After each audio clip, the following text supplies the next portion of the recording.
Hi guys! Welcome to my channel at Kamaritan Voice para sa aming Week 1 session sa Certified Voice Artist Program. At nagsimula ang aming pag-aaral ng pagiging voice artist sa dalawang head trainer ng CBAP na si Sir Nabi Garcia at si Doc Onet. So hindi ko may tatanggi na bakas talaga sa mukha ko yung pagiging mahiyain kaya hindi ako sumubok dun sa o mag-volunteer sa mga voice exercises na lang ipinapagawa. Katulad ng pagtatang twister. So, kasi nahihiya po ako. So, marami naman po akong natutunan. Especially po kay Sir Nabi Garcia sa kanyang mga motivational talk na nakakadala talaga ng damdamin. Tulad ng ilan sa kanyang mga sinabi na the voice is incredible gift because your voice can move hard and can move from spark change. So, imagine, hindi pala kapanipaniwalang regalo ang boses na meron tayo dahil malalim ang kahulugan nito sa buhay ng bawat isa.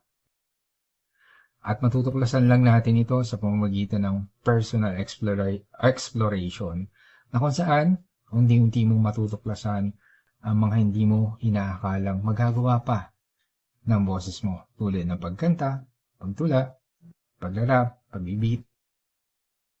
pagbeatbox at marami pang iba na related sa ganitong programa.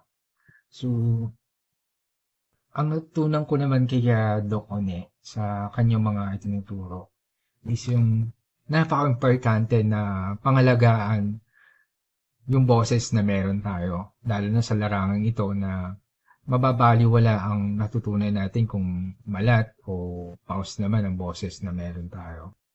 So, kaya naman isa sa mga voice care tip na natutunan ko sa kanya, yung dapat uminom tayo ng at least 16 na glasses of water per day at maligamgam lang dapat. So, to avoid dehydration na rin. And then, at kailangan din natin iwasan yung pag-inom ng alak, cold food and drinks, maging spicy food para mapangalagaan ang ating vocal cord. So, para sa akin, malaking bagay na natutunan ko ito dahil boses ang puhunan natin sa ganitong industry, di ba? At nakakatulong din na magkonsulta tayo minsan sa doktor paminsan-minsan para mapangalagaan yung boses natin. Kasi sabi nila, prevention is better than cure. At yun na nga, natapos na nga ang aming week 1 session with Sir Navi and Doc One.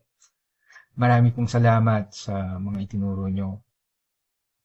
At nakahanda na ako sa susunod pong pagsasanay na kung saan mas malalim ko pang mauunawaan ang pagiging voice artist.